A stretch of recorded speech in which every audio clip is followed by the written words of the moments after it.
It's the evening of October the 31st. You're getting dressed in a costume. Maybe it's a character from a movie or a simple ghost. Either way, this can only mean one thing. It's Halloween. If you really stop and think, it is rather strange to be dressing up in a costume for one night. But what if we told you all of this actually has its roots in Celtic tradition?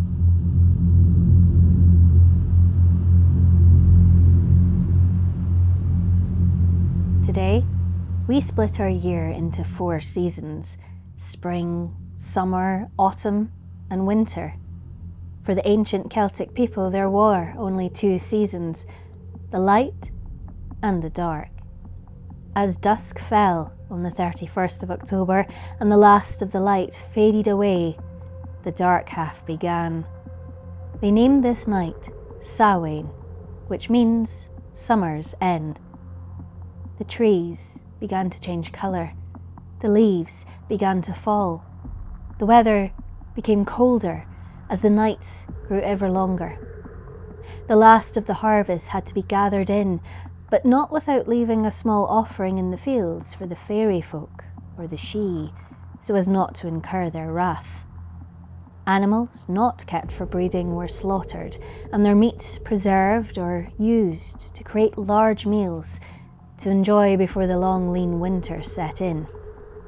It is unsurprising that many of the rituals and traditions that come around at this time of year are rooted in feasting and in an increased awareness of the dead.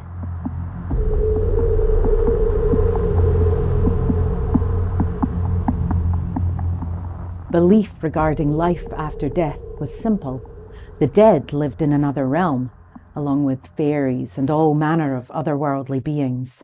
This other realm was a continuance, another stage of life. There are many ancient Celtic stories describing journeys to this other realm. They often begin with the discovery of a portal, perhaps under a hill or within a fairy circle. Another common story element is a discrepancy in the passing of time, so the traveller may experience many years in one realm when just a few short moments have passed in another, or vice versa. And many of these stories take place at Samhainn, the time of the dead, when communication between the realms is far easier than at any other time of year. This communication occurs in 2 ways. The living may remember the dead and pass on their messages, or the dead may visit this realm to complete any unfinished business. As you might imagine, this can have both desired and undesired consequences.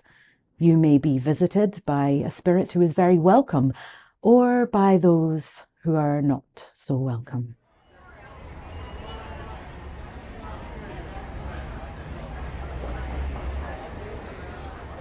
The classic Halloween scene. I bet you have many fond memories of going trick-or-treating like those next to me, but if we wind the clock back in time, we will find that this exchange of treats looked very different. The practice we use today actually comes from a combination of traditions that were formed long ago.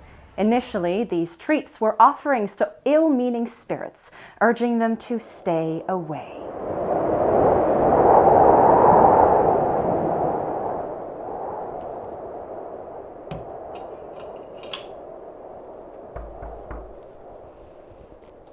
Dressing up in different costumes comes from people disguising themselves as spirits, blending in with them so they wouldn't be bothered.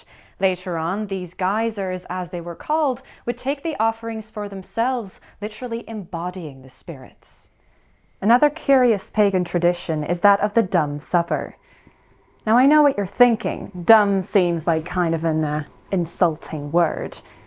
But really all it means is that this supper was held in complete silence.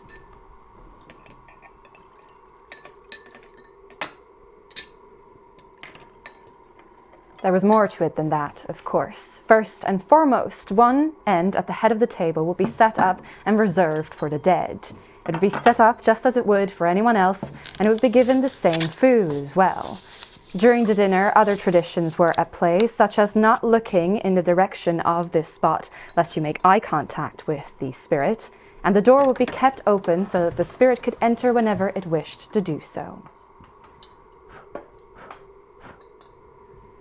But at the end of the dinner, everyone would leave just as they had when they had arrived, in silence.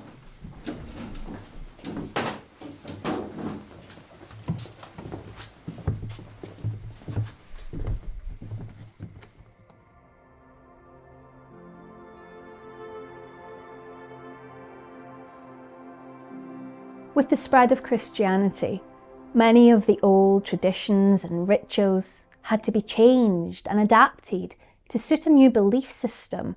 Heaven and hell were now the realms of the dead. Instead of a time to communicate with lost loved ones, it became a time to reflect on all who had died and to pray for the souls of those lost in limbo or purgatory. Saints and angels were believed to intercede on their behalf and guide all the hallowed souls to heaven. And so, October 31st became known as All Hallows Eve, or in an older tongue, All Hallows E'en, and November 1st became All Saints' Day. All Hallows E'en gave us the modern word of Halloween as we know it today.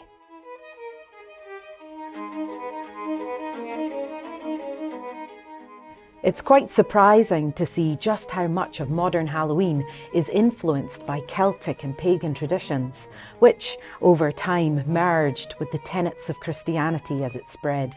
These traditions made their way to America when huge numbers of Irish and Scottish people emigrated there, furthering its adaptations and becoming what we know as Halloween today.